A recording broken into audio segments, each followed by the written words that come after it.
there we go. Hey, girlfriend. Oh, hello, hello. Thank you for having me. Yay. I am so excited. We have been, let's see, I'm going to take the link here so I can share it out to people, see if it's live over here on Facebook. Awesome. Do you want to introduce yourself while I do all that? Yes. Well, thank you for having me. My name's Fatima Empowers, and I'm a community auntie and advocate in all things community based. Community auntie. That is so true. Hold on over here. Oh, wait. So it is live. Okay, great. Let me change it to all people. Community auntie is the way I'm trying to remember how did we even get connected to your community Um, auntie work? you knew Candace Bailey as well, I do, and yeah. yep, and through that, then the community work she was doing, and then we connected, and you've been helping me out since. Yeah, yes, and me as well too. I think because I'm trying to think, we've done a couple of things we did one in the community earlier this year, which was wonderful as well too. And we're gonna give everybody the information if you're here in Denver. So of course, both Fatima and I are here in in Colorado.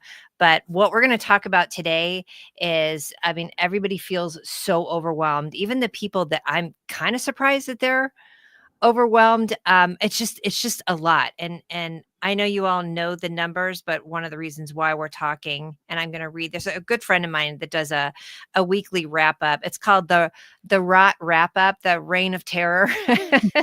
He calls it the Reign of Terror too. And one of the things that we know with this shutdown is SNAP benefits for 42 million people. I don't think since the history of SNAP started, I don't there's a contingency right now that the administration could be using, but they refuse to. They'd rather Mhm, give 40 billion to Argentina. mhm, Fuck, okay. mhm. You knew Right, I'd get feisty. right. But that's there we should be getting the money, but right now again 42 million people.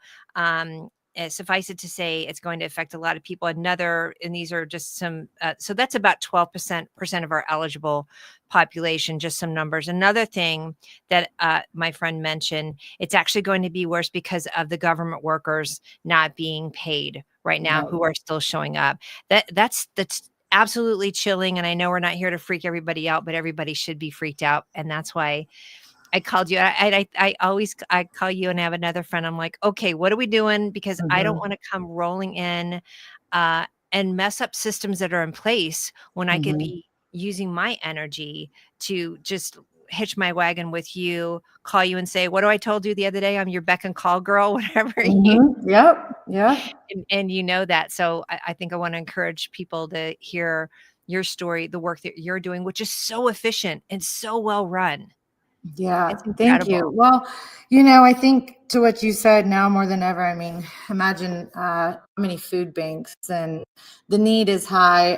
The community fridge by my house in Five Points is completely empty. So right now, housed and unhoused folks are really, kind of dealing with a lot. And of course, as we get into the colder days, it's been 30 degrees at night.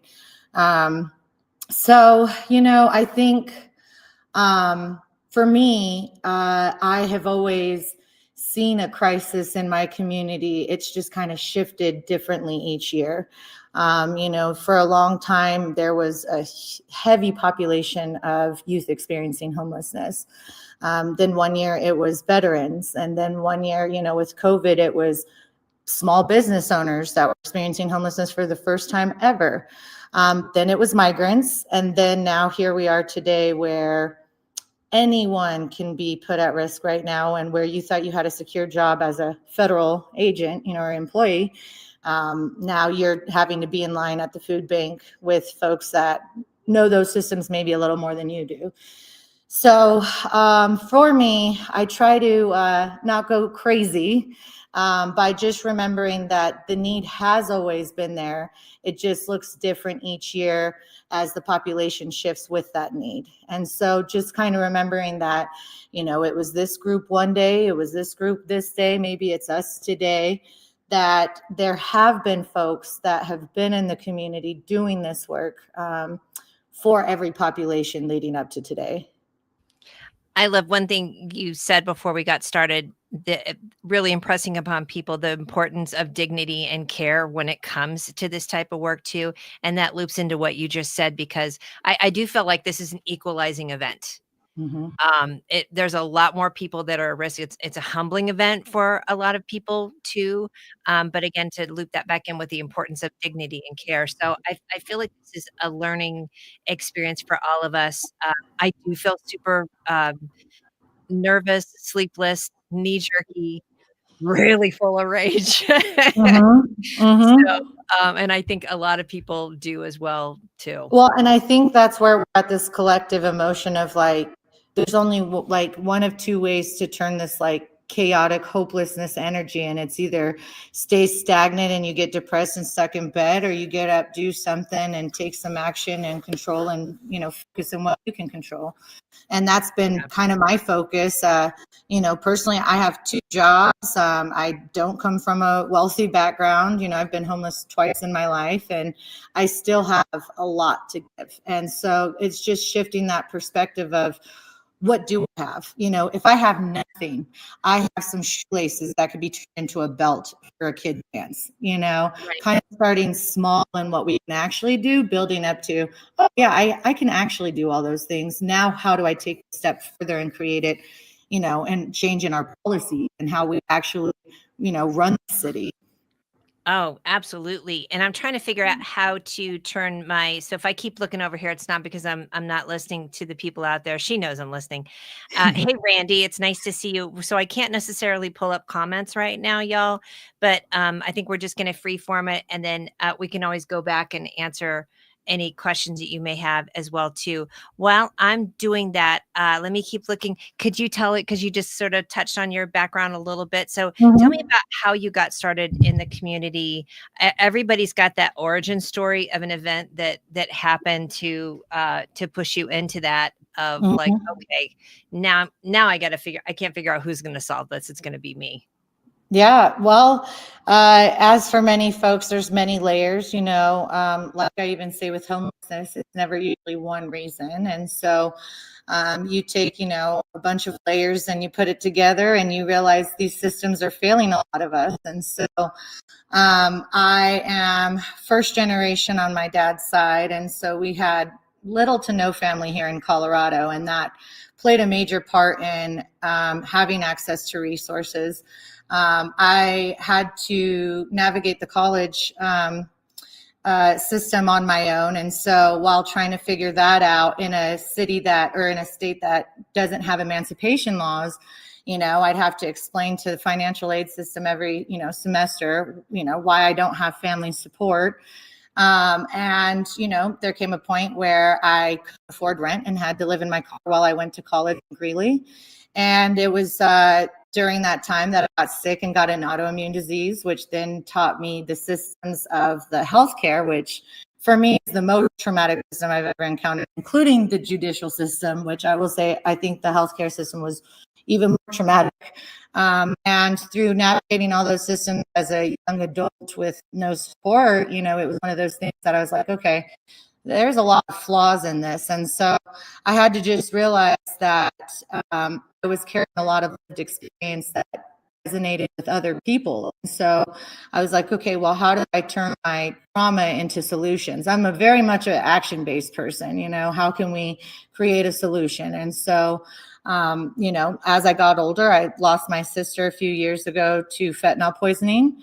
And then a couple years ago, my mom got shot in a random car violence situation. And so it allowed me to connect with so many different populations in a way that I never expected to, but now I can relate with so many different people. And that is what made me realize, oh my God, if we all just kind of came together with the knowledge we have, what could we really do to create real change in our community when these systems fail us?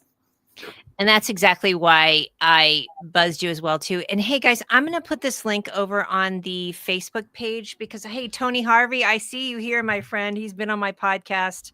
He is Hi, out in the Tony. community. He's amazing. We went to high school together. He has been a reporter out in, is it Sacramento? Yep, Christopher knows him too.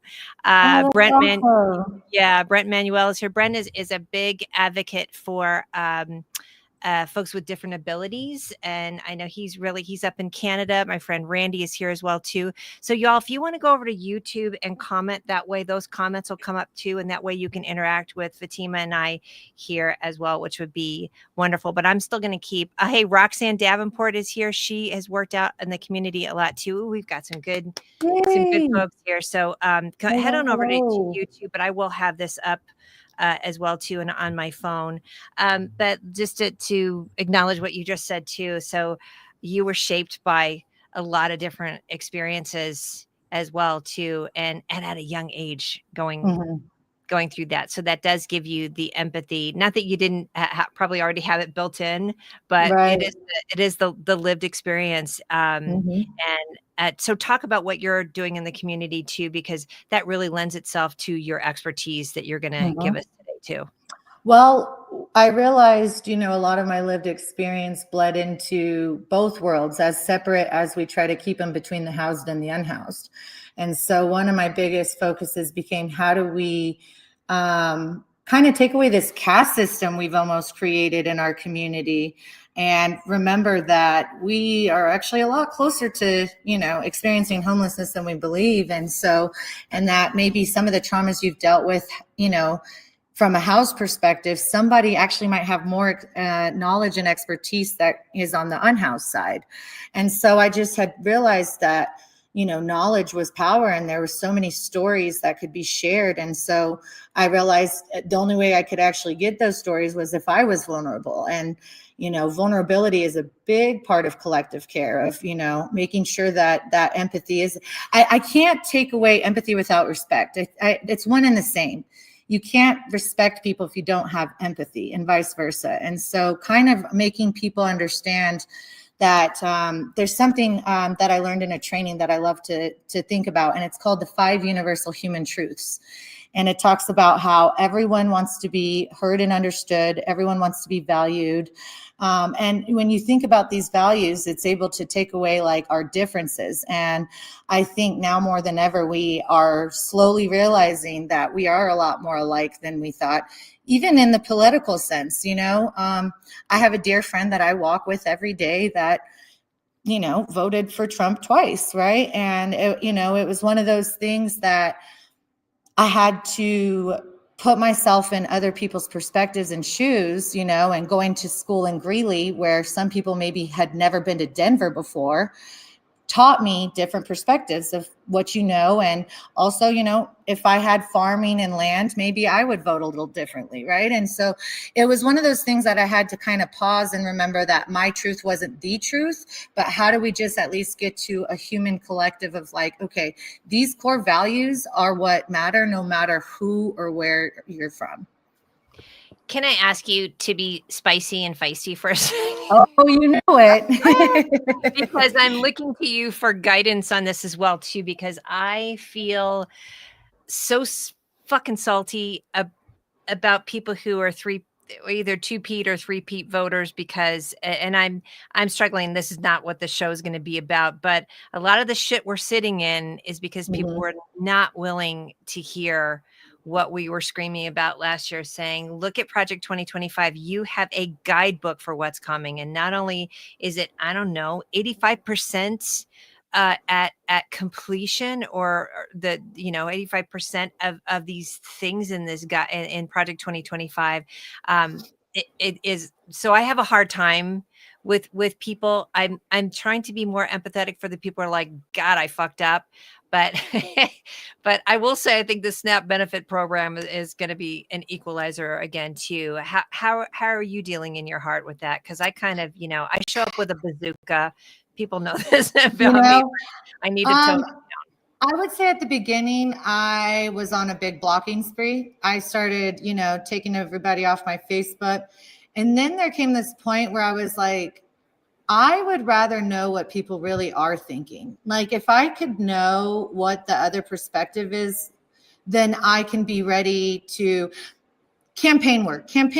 doing campaign work a couple years ago was a big lesson for me because I'm in a gentrified community trying to explain to people why homelessness matters and why you should care about these things that you can't possibly relate to.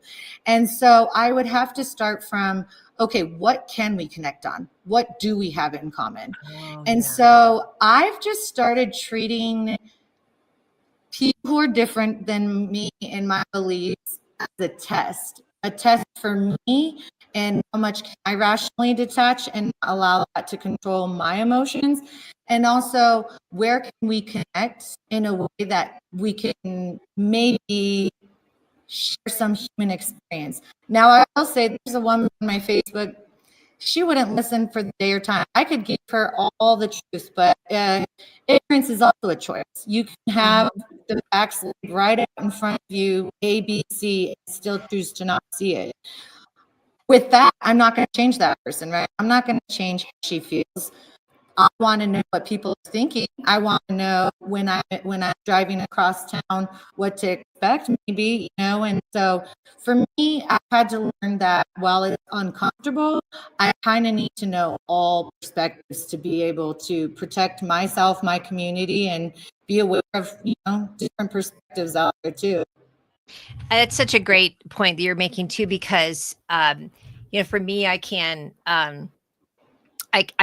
really, and I have to be careful because I can cordon myself off and block a lot as well too. I think there is a combination of protect your peace, which I think is Mm-hmm. really important, and that's not a toxic positivity type of thing or a live, laugh, love kind of thing, but more like seriously, protect your peace if there are people that are that really are, I love to say, purposefully obtuse about Mm-hmm. things too. I'm like, nah, you're you're doing this on purpose Yep.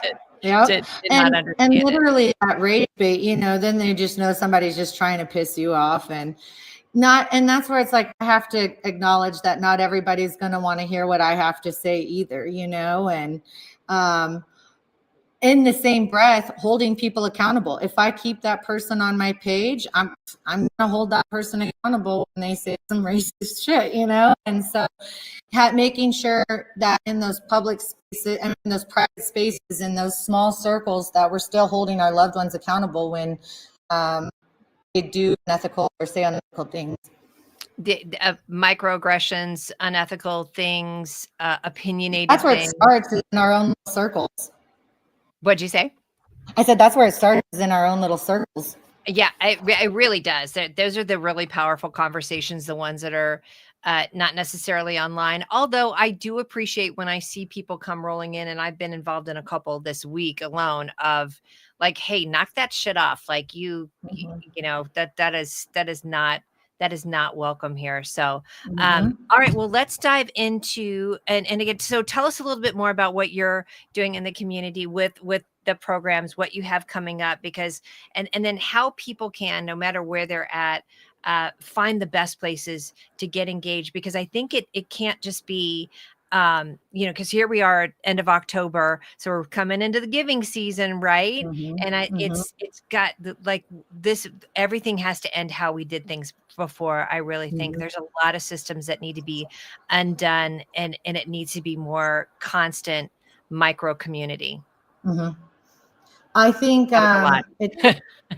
I think it starts with a perspective shift too of no one's going to save us but ourselves. And so what does that look like? And for some folks, again, this has been their experience. When I go out and do voter education, when I go out and talk about tax credits, there's a lot of people who have zero trust and have had zero trust in these systems. So there are some people who already, feel this. And so I think acknowledging that, how do we lean on the experts? How do we talk to the people that have already been feeling what we feel?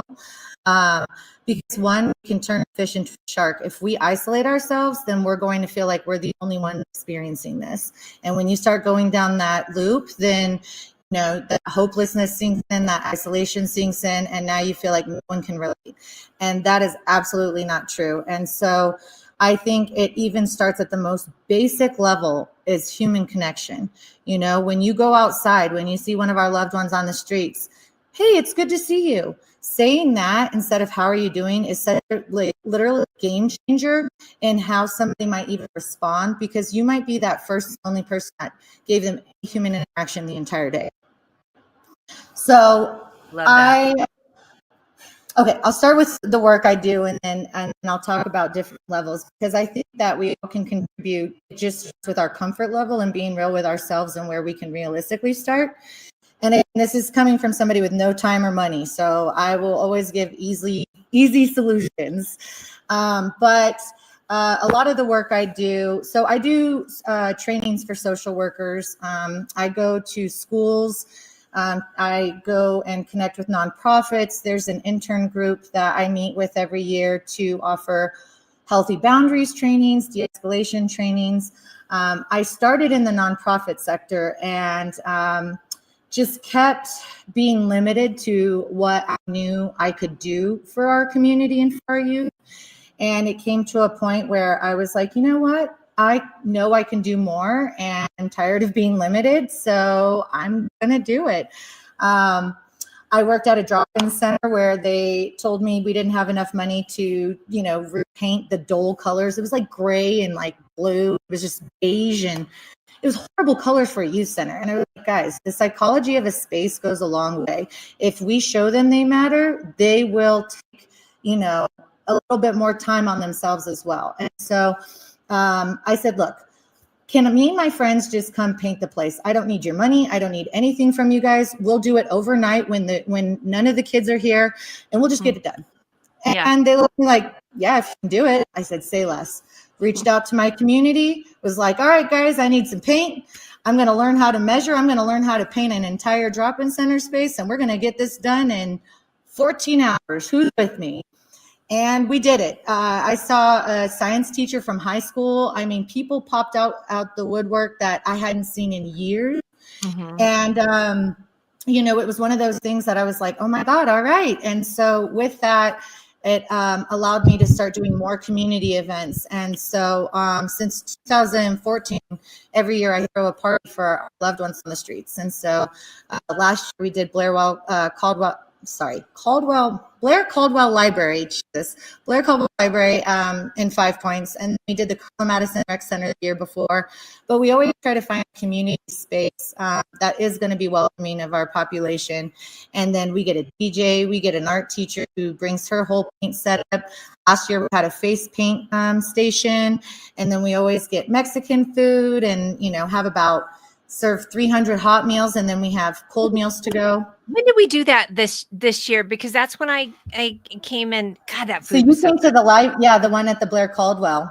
I did. Yep. And I let me toot your horn for a second, because we all need to build community like you do, because I will say you have built a trust, and I think that's where, but it's because of consistency. And I want to give that as a piece of advice, or if you're looking for even how to get started from here on out. I mean, for me, since the election, I've always been hyper local, but I've really felt like, well, shit is fucked right now. Add in all kinds of swear words with it. Sorry for your friends who are going to watch this later, but I'm sure that they know me. Girl, it's me. It's me. I was trying to be PG for you, okay? No, don't tone it down over here. But I do feel like that's been like such a burden in my heart of like, it's got to be hyper local. And so what you're doing, because you've built this trust, that goes a long way to bring people in. You hear how you said like hey, we're just going to do it. We're going to call a couple people. So I would really encourage people to start becoming your own leader in that way. It with your 5 friends, with the friends, friends. I think that not that we know this, the government's broken. I was very excited last year with the prospect of having the Harris Wells ticket, knowing there's problematic things about them, but I knew we could at least get something done. Well, that's gone. It's almost a year later. we have really got to start building up systems that no matter what political regime we have, it's always going to survive. And I'm looking to you, and this is why I want you all to listen to what Fatima is saying. What you've built is really a blueprint, I feel like, for what a lot of communities need to do. Thank you. I really Well, do. I think it starts with getting frustrated too, of like, if you see something that needs to be done, do something. And where can you start? There was an artist that just painted a beautiful mural on the Warren Village building. That's a building that works to house single parents and their kids. And through that art, she then educated people on what they do. And so Mhm. some people who might know her or her passion then now learned about this nonprofit. So if you have something to give, if that's your talent, if that's singing, if that's art, how do you contribute that in a way that also uplifts and educates? It Mm, doesn't have to be just something I'm passionate about, like people experiencing homelessness. There's places like Youth on Record where they create studio time for youth, starting mm. with what you're passionate about and then exploring all the outlets really and leaning on your friends. Now, this year, it gets earlier and earlier where people start reaching out like, hey, I know it's time. What do we need? You even called me like, all right, I'm here to pick up some stuff. And so people just are ready and they know. And then through that consistency, they're like, all right, what are we doing? And that's a big part of it. It is a all right, what are we doing? And I think that and that could be that's that trust factor as well too, of whoever you're going to be joining, it's going to be organized, or they can let you know what they need help with. So I think Exactly. that's more important than anything. Hold on, Bobby's here. Great topic. It's a good friend of Hello, mine. hello. Yep, and Bill is out in Ohio. He is so impassioned to also do a lot as far as community, or at least be involved. So, Bubby, thank you I for love that. Oh, yeah. You said it as well too. Is Bill? I know Bill's one of those like what is it? The introverts gather in your own homes kind of thing.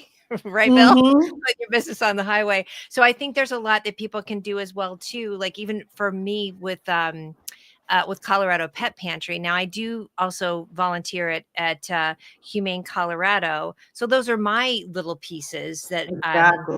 I'm bringing in, but I know that I can't be in the trenches on the really down and dirty rescue work because I would kill some people.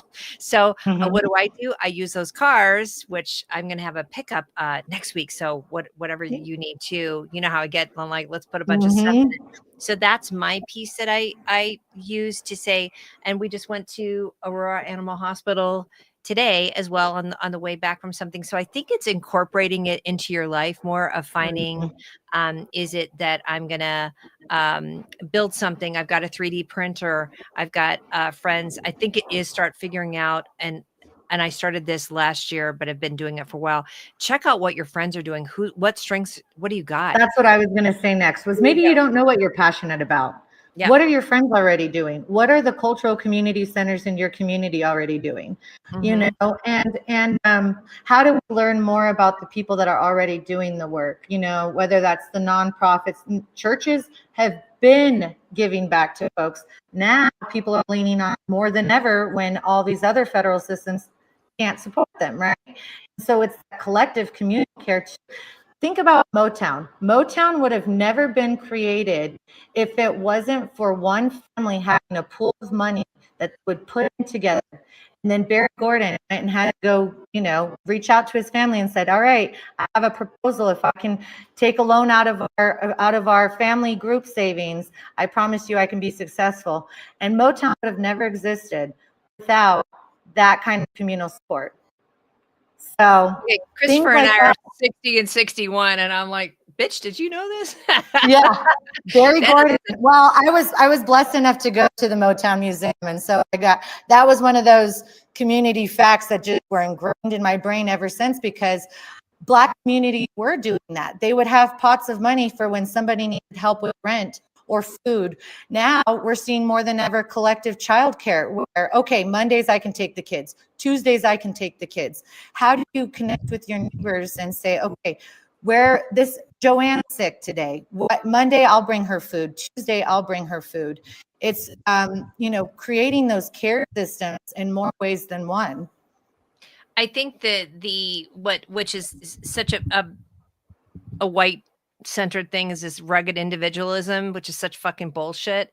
That is, built on patriarchy. So I have so many big feelings about that. But I do think that the collective, I just wrote that down. It is something that people really need to pay attention to. So I think there's two things right now. We're sitting in this extreme time. So we'll talk about that for right now. But then this is going to lead into you building your collective as well too, so Well, that you and don't feel knee jerky with things like this. Yeah, this is extreme, obviously. But what were you going to say? the isolation part you spoke on is literally what's killing us.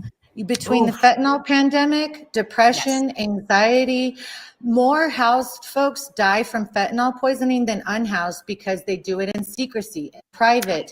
But he knew that Timmy had that substance use problem, and so when I go to an unhoused community, they're like, we already have Narcan. We know how to do CPR. We know Yep. how to take care of this person. Mm. And okay, we helped this kid get out of depression. We helped this kid get methadone. And they're having these conversations because when you shed the ego, when you expose that vulnerability, that's when the real healing comes in. And so that isolation piece is literally what's killing us right now. So I'm going to bounce this in because you mentioned about churches. Now, I have an allergy to religion. I break out in hives. So I I think get it's it. really, yeah, I think it's really important though. How do we vet out the churches that are doing the good work as opposed to the money making work that they've got their 501c3 for a reason, so they can make a lot of money off their people. You Talk to know me about what? I'll take it a step further and challenge, how do we hold all of these systems accountable? Because there are nonprofits that just get money because they're the only ones doing it. And nobody even then, and I'm on the grant decision making side, and these spaces that give these spaces grants don't go and check in at these agencies to hold them accountable. And shit. which is why I had to get out of the nonprofit sector, because it was probably the most corrupt system I had ever experienced. And on the Oh, God. backs of homelessness, people are making triple digits. And Let so, I want to promise everybody that we will do a separate podcast on the corruption of nonprofits, and I want to just it's have a you. whole Yeah. section. Ooh, gosh, that is Yes. something it's very, I think we're starting to see so many systems, so much corruption, so much avarice and greed on complete display. Yeah, Sam just had trombone, right? Yeah. Whoa, Yes.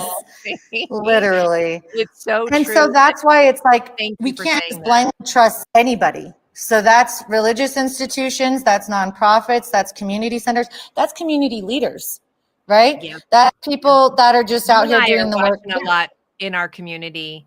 And I come to you, I come to a couple different people to say, okay, so what's really going on?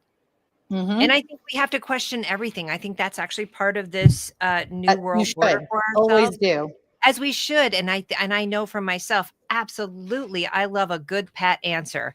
I love a happy ending, all different kinds.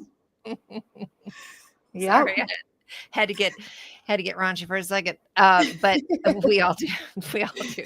But we all want to just believe, and white people especially, and I was one of them, and a recent convert of, I love to canvas for about 2-3 times. I love to, gather up, and we're going to talk about stop donating your shitty shit, people.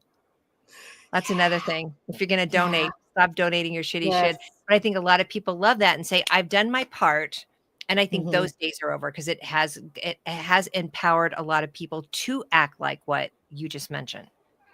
Well, Right? and I think of it as like we have a responsibility. All of Yes. this was already built on stolen land. All of this is corrupt on so many levels, Mhm. from colonization to gentrification, which is the new age term. And Mhm. so, just understanding that we have a responsibility, even if our hands weren't in the mess that created all of this, we do have a responsibility for the health and wellness of our community. Right. And so taking, accountability, even for something that you might not think is yours.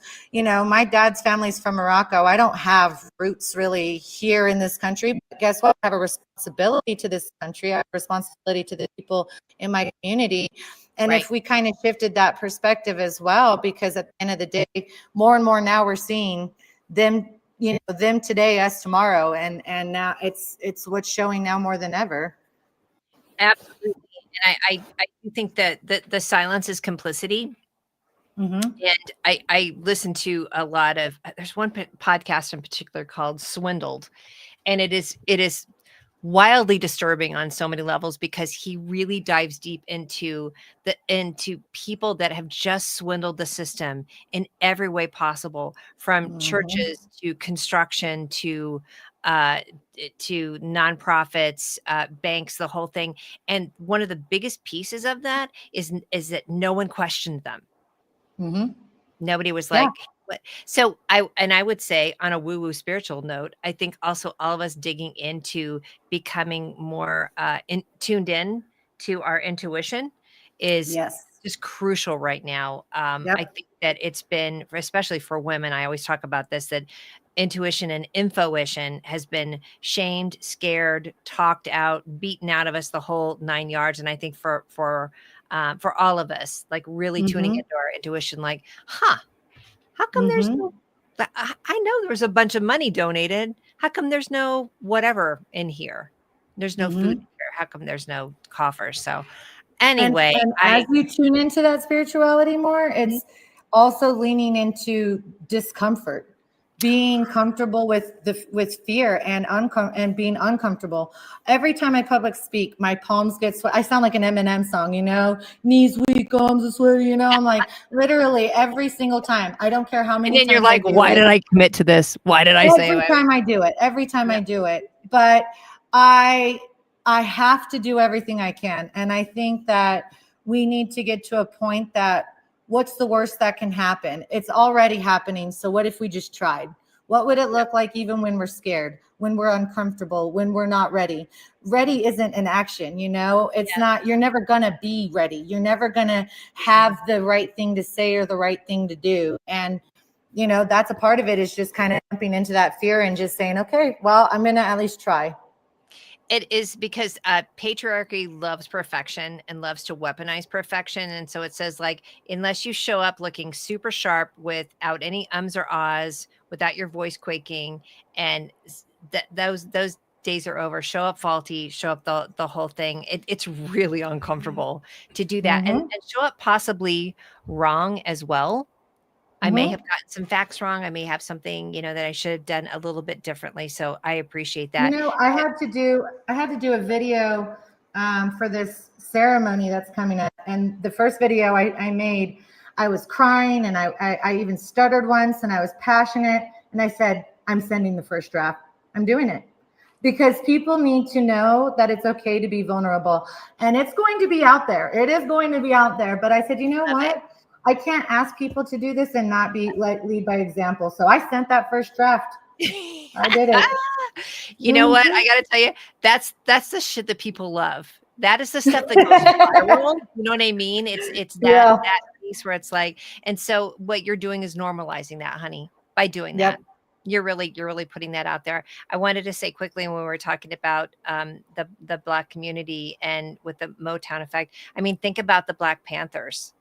Mm-hmm. Like, they were the first of doing, local food banks, feeding Mm-hmm. breakfast. So, and guess how that got That's twisted? where all these community centers came from, because when white flight occurred and people went to the suburbs, people still had to live and, sustain. And so they said, oh, we don't want the cities.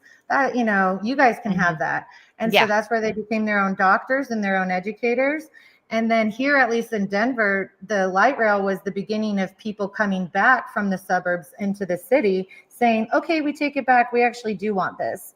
And Mhm. so, that's really what it is. It's that it's that history of, that proximity to whiteness throughout every generation. Every single one. I mean, and I'll admit it. I mean, even gosh, and then we'll get back on SNAP and benefits. But I even oh gosh, I'm gonna say 15 years ago, we always like, oh, gentrification, it's making the neighborhoods nice.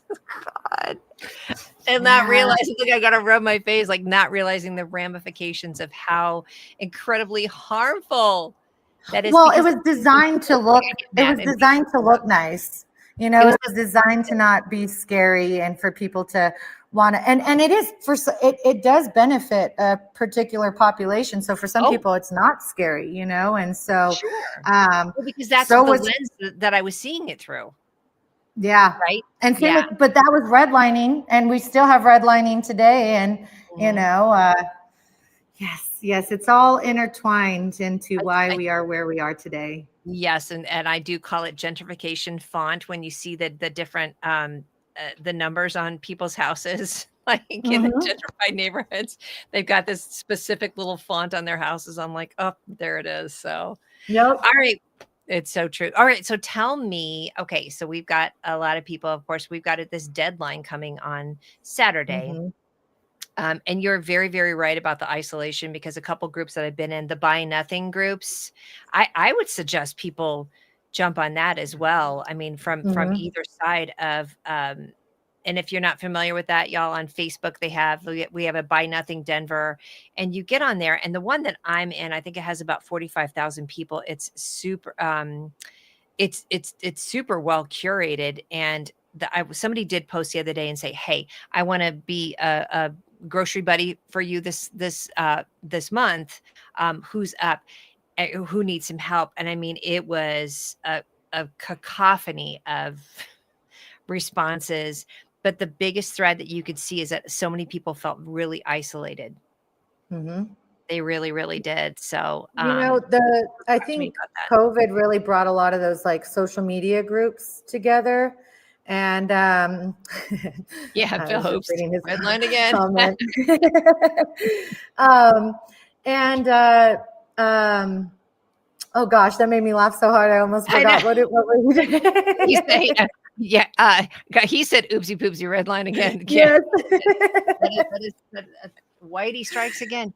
But it's the buy nothing groups and then the Yes, isolation. yes. Uh, The Facebook groups have really popped up since COVID, and there's one I'm a part of, and I can get it to you later or something. But it's like a women in Denver group or something, and it's like all things like one lady, she needed furniture because she was moving out. Another lady needed resources because she was getting out of a DV situation. yep.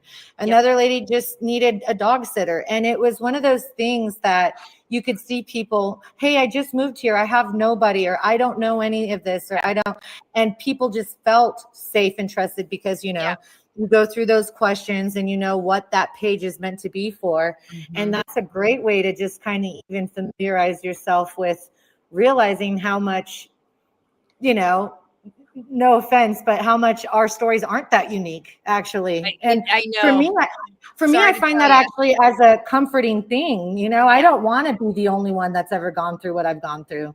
And Mhm. so realizing that there are people that have gone through what you've gone through is like, okay, so what can we do about that then? I think that is intentional for the system that doesn't work. I sound so grassy knoll about it. But it really is. It's really intended to isolate, right? Yep. Keep you in fear. One young woman that I've kind of connected with for the month because I saw her or she commented to me and because I had said I I'm up for this as well too, so we connected and she said that exact same thing that you just did, and she said I feel weird to feel the comfort of this, but I really am comfortable in a way of like, oh gosh, it's not just me, because Mhm. that'll freeze you up right off the Yeah. bat. I think it is a good idea to for people who want to give or who don't know how to help, because that's really kind of what this was intended for, is to gather the people who want to help. Like, okay, figure out what it is. We all need to band together. But for her, she definitely felt like I'm not sure where to go. on Mm-hmm. this.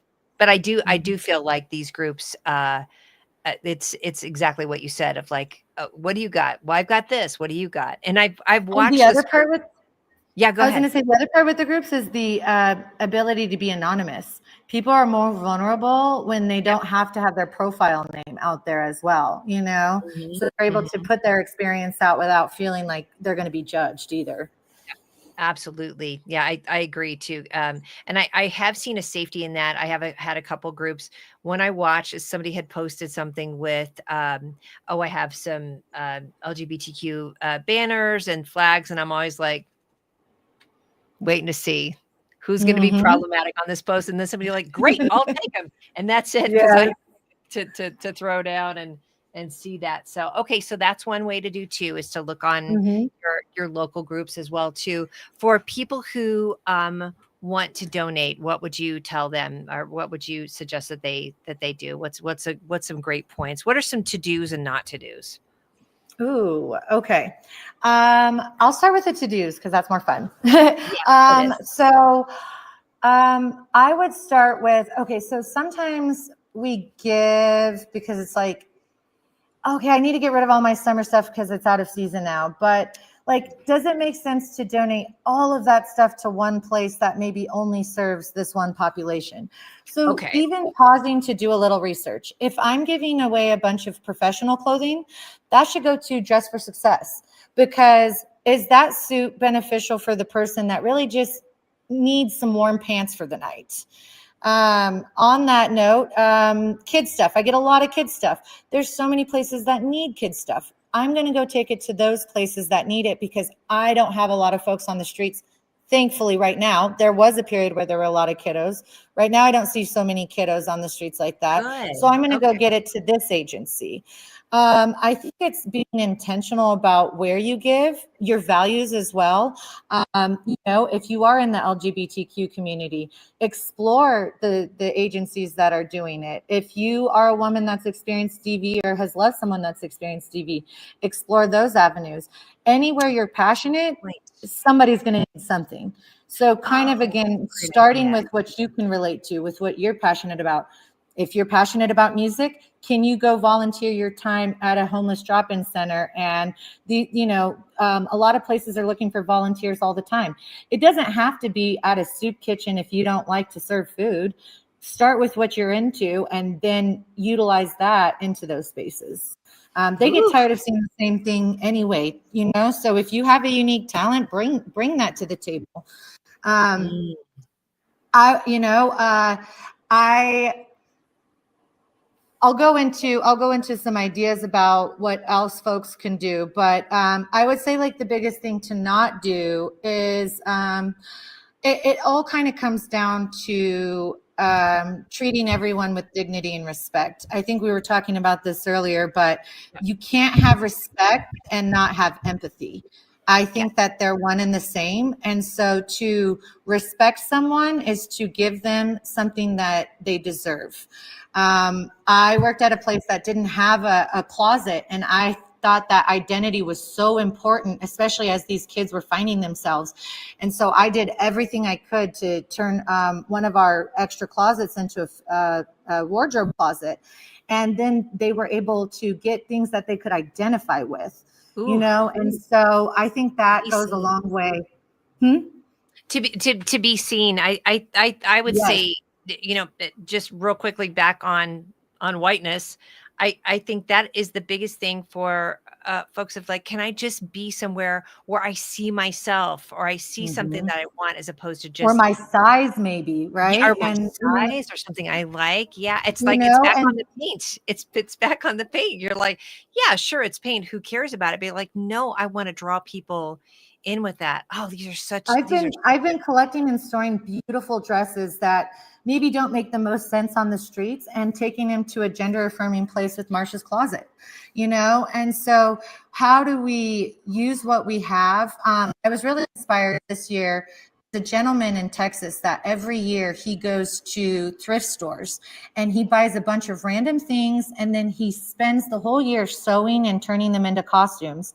And Who then is he has a this? storage. I have to send you, but I'm so inspired by his story.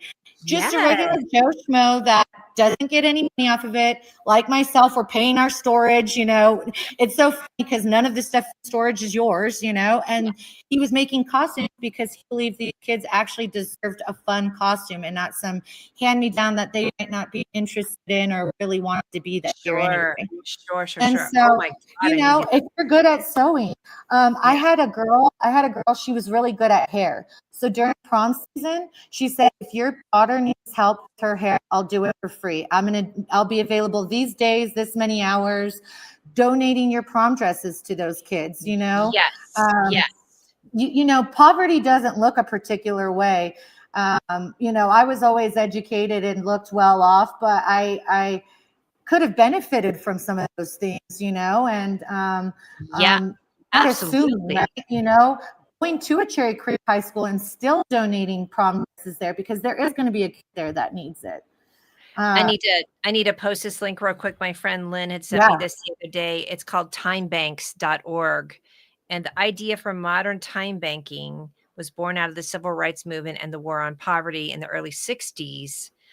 This is what you're talking about. This it's like Hmm. either I can trade or trade. Trade It is is.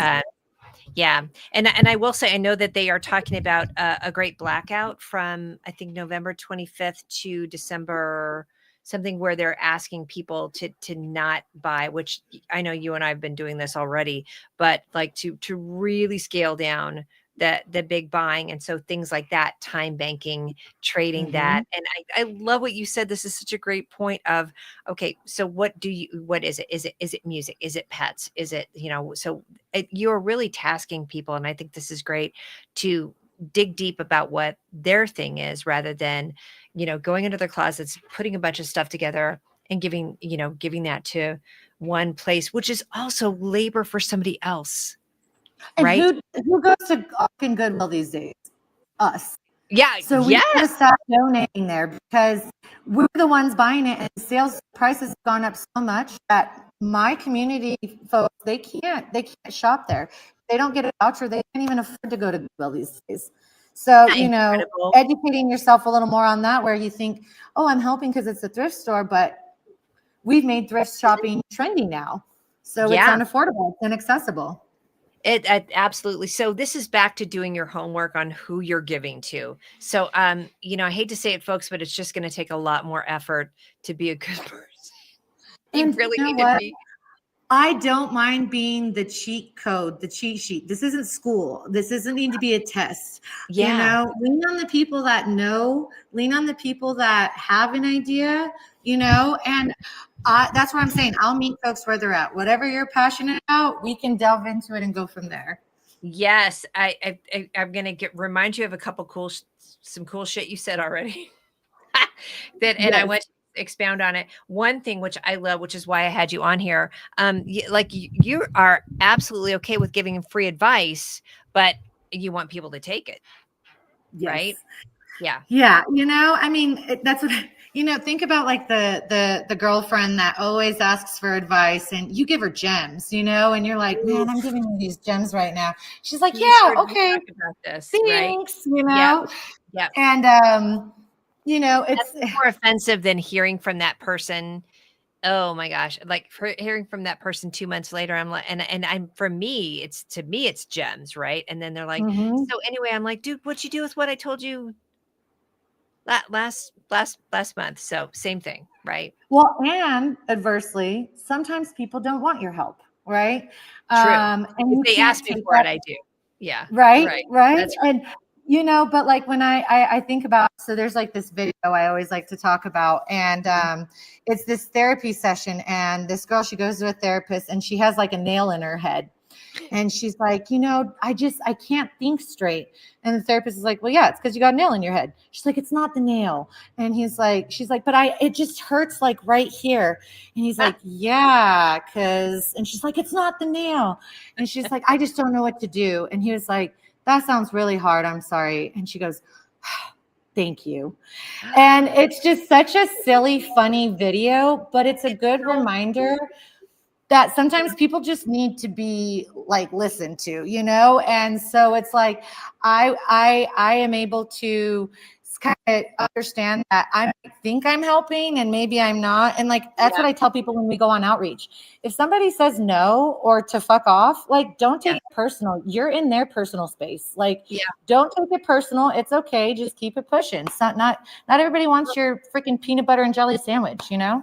Oh God, it's so true. It's kind of what you started off with in the very beginning about just saying, "Hey, it's good to see you," Instead of right? like, how are you? It's And just expecting, it further initiates, I see you, you're my yeah, neighbor. You know, when I go out and help, they're like, what agency are you with? I'm like, I'm your neighbor. What are you talking about? I'm just your yeah, neighbor. yeah. You know, I'm just saying humanizing it. something.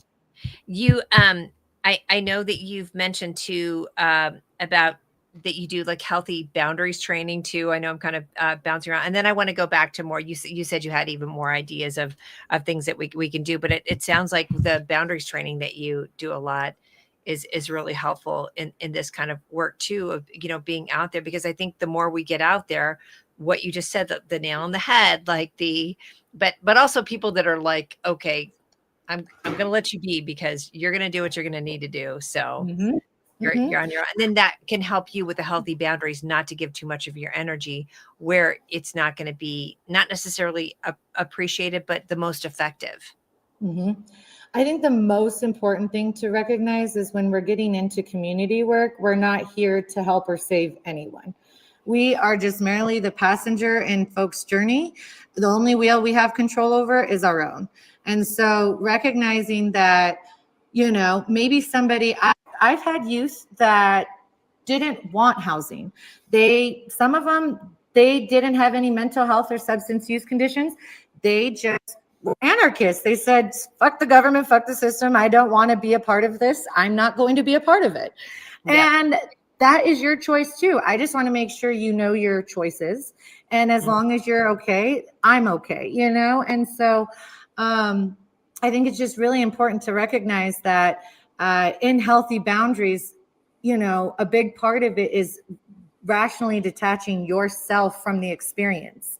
And so that Mm. goes both ways, that whether you can relate or can't relate, because sometimes people, when they can relate, they make it too much about themselves. And now you've taken over the spotlight. And I would always tell social workers that, and when they would have case management, like, hey, if you're the one that's crying and needs the tissue, you have now made that person's vulnerability and wall go up. And now Yep. they are responsible to take care of your emotions. And Hmm. so, you know, just recognizing what do healthy boundaries look like, the when I am, you know, projecting myself out there, and also how I receive the outside world. I think that it's so good. I think the biggest thing is don't you can't do anything to make yourself feel better. Honestly, and I know that sounds so unromantic and so unsexy and all the uns you can think of, that I will to compare compare it to the dog rescue world. With one of the things that I do at Humane Colorado was I walk dogs. Um, Mm-hmm. and the biggest lesson I had to learn was to leave all my expectations at the door, because I didn't know their story. I would read, that there would be notes, but the biggest thing is to not walk in and like trying to be like teach them something new or do the I just want to hold space for them. And that was probably, and that goes for everybody, is just Mm-hmm. showing up and like, you don't want to walk? Cool. Do you want to just sit? All right, cool. Mm-hmm. You don't, oh, you don't want to throw the ball? Like, so we think there are these things we're going to help them, giving them a treat or walking fast or walking slow or same thing. And you just meet them where they're at. And Mm-hmm. especially with pets, it's very humbling because they're like, I don't give a shit what you're doing. And it really hurt my feelings a few times when I would be walking them like, oh, I love you so. And they're like, bitch, I just need to Yeah. pee. I'm good. Like I'm fine without you. And it was one of the best learning experiences I've had in a while. Well, and we're more alike to animals than, you know, we like to admit. But, you Mm, know, voice and choice go a long way in everything we do, because you mm, take away people's power and animals' power when you just assume you know what's right for them, you yeah, know? yeah, And so, you know, I've never been a dog owner, and people are like, your dog's so well trained. And I'm like, that's serious, because it's just been through love. You know, yeah. I'm like, I don't know why or how, but yeah, I can walk them without a leash. But it was, it was that connection, that understanding of one another of like, look, you do this for me, I'll do this for you, you know? Yeah, And absolutely. never trained an animal in my life, but I know how to love, you know, I could start there. Yes. And And so that's, you met them where they were. yeah. And it's same with human beings, you know, I might not know what to do, but I know how to love. I might Mhm, not know where to start, but I have a friend. I might not know where to go, but I have Google. mhm. Yeah. Okay, I think that we're gonna wrap it up here. We've been going for an hour, which has been wonderful. Do you wanna but do you wanna give some because what you just said is that, "I don't know how, but I know this. I don't know how, but I know Mhm. this." And so I know Yeah. that people are feeling extremely again, because 'cause we've got a few days left before things really hit. Any other, nuggets or gems you feel like would be helpful for people just to, one, survive, to get through what we're going through right now, and then moving forward, so kind of in a way micro community wise we're not feeling this hit by it because we're going to Mhm. put some systems in place with our own community or our own little collective. Well, on that note, I'm going to send you some resources for federal workers, and I also have a 150-page resource binder for Denver and county and surrounding counties that I made. So yes, it's something I You said made, and that. like, Yeah. yeah. So, you know, when I think about how to help, I always am like, okay, where can we be realistic with ourselves? And so I kind of thought of it as a tiered process. And so the first tier is sharing resources and knowledge. Okay, I'm going to share, you know, every training I go do, I go give them this 150-page resource binder, because what happens in nonprofits, we gatekeep. So I'm not going to, as a way to show solidarity, I'm not going to gatekeep. I'm going to share these resources. Any opportunity we have to use our social media platform to share, make it a Wednesday post. Hey, you know, Wednesday shout out to this agency, Wednesday shout out to this agency.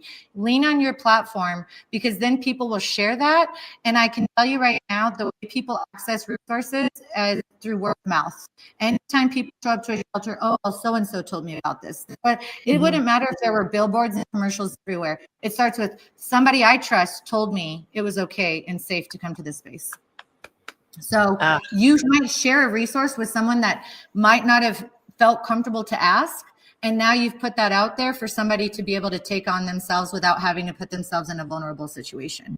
So first oof. and foremost, share. Any way you can post resources on your walls at work. You know, you never know what people are going through. So Yep. any way you can share resources in any capacity you are, from social media to work, that would be my first step. My tier 2 level of engagement, I would say, would be that to offer donations to the community fridges. There's a Denver community fridge link that has a map, and I can send you all that too, of all the community fridges in Denver. Yep. The one by my house is completely empty right now because that Yeah. nonprofit was shut down because of federal funding. And so making sure that you know of the cultural centers and the food banks and the community fridges in your area. Yep. And then leaning on folks like me. I have a community storage. If you want to come, you know, sort donations, Mia knows once a year we throw a party. If you want to come do outreach, I have an outreach training so that you don't feel like you're just being thrown into it. Little tips and tricks on, you know, how to engage with folks. All of this is for free, obviously. And I put my phone number out there like candy. The worst that can happen is I block someone. Right. So the last tier I'm Yeah. putting out there is myself. And you know, you can pick my brain, you can call me, we can link up at the storage, I can pick up your donations. I feel like I've thrown enough solutions out there that maybe we I could start somewhere. it's so good, and I was because I know Christopher's like nodding, and that's why I was kind of winking at him too with the sharing piece is so important because I even see it from my little platform of like, oh, okay, that sounds good because there is so much out there. Harken back to asterisks back to the places that are using this as a profit. So I Mm-hmm. do think people like us sharing it. Candy is so fierce, like you are in that space as well too. I did want to ask, do you do anything online where you would like, because you said, you do this training. Do you do that online too? Is there something, because I want to send everybody who's here who's not in Denver your information. Mm-hmm. So we'll post all these links. I'm going to do a separate post with all of this too, because it is overwhelming, but in a good It way. is. There's a It but is. but it's good to know there's a lot we can do because we There's feel so much so. we can do. Yeah. And you know what? Don't let television make you feel like the world is burning and there is no hope and there is no light. I mean, there is so much beauty in community. There are so many things happening every day. My family's in Morocco, and like when I travel, like people don't complain the way we complain about things. And so, just a little perspective goes a long way. And respectfully, like mine, our perspective literally creates our truth. So if we think the world is falling apart, it is, and it will, Mhm. and it's going Yeah. to. And then what? Yeah. Now what do we do? Do we just Right. all go kill ourselves, or Right. no? I'm going to fight. And we all have a little bit of fight left in us, that it's like, all right, you have a little flame, I have a little flame. We're all tired of shit. But if we come together, Monday I step up, Tuesday you step up, Wednesday Right. she steps up. And you're taking a break while somebody's stepping up on Wednesday. That's the other piece Exactly. too. The I self-care so you don't burn out, because if you burn out, we lose another warrior in this, and we can't That's have right. that. And I think that is again part of that patriarchy, rugged individualism of like, I've got to do it all, as opposed to looking around like somebody else can help me with this too. On that note, I'll end with something that I learned in a training. This lady told me, you should never pour from a half cup, or she And said, I hate that saying of the glass half full. Your glass, you should never pour out of it unless it's abundantly overflowing. That overflow is what you give. I And love that. so I have to think about what I'm giving is the overflow. When I'm draining it, I need to pause, maybe lean on my Tuesday support or my Wednesday support so that I can recharge, because that's what it is too, is trusting our team, trusting our community, that somebody is going to step up, that somebody is going to do something, because it can't be you every day, because eventually it Yeah. won't be you. So Right. And there is a lot of we have been fed into a system where there's this great honor in draining yourselves out, right? look what I've done. Yeah. Yes, the martyr. Oh, I've done so much. Right, Well, and right, for right. me in the social work world, I call it the Thanksgiving story, having something to write home about, so that you sound good to your family. Really true. Like, oh, like I've got to have this cutesy little story with it too. So, all right. So Mm-hmm. tell us where people can reach out to you, but we'll put it in the links as well too. Yes. So I'm going to send you my link tree. And on that link tree, it has a way to reach out to me if people want consulting. It also has the resource finder that people can freely share, print out, use at their dispense. And then it has ways. It has email, my phone number, all that good stuff. Like I said, I do community events once a year. We're going to do it in January. So if anybody wants to, come throw a party for our loved ones on the streets, we'll be doing that. But, the need never ends, and it's, always there. And so if you're passionate about something and need, someone's brain pick, I'm your girl. And me too. We'll put all these links in here. Darling, thank Yes, you so ma'am. much. All right, y'all. Oh, Thank you for always a tuning in. pleasure to talk to you, my dear. Oh my gosh, I know. Like I knew we'd go to town. It's a minute. It's an hour and 7 minutes. And we could have kept going too. We got a lot to say. Don't hang up. I'm going to end this live stream. All right, y'all. Thank you for tuning in. Bye, guys. Bye.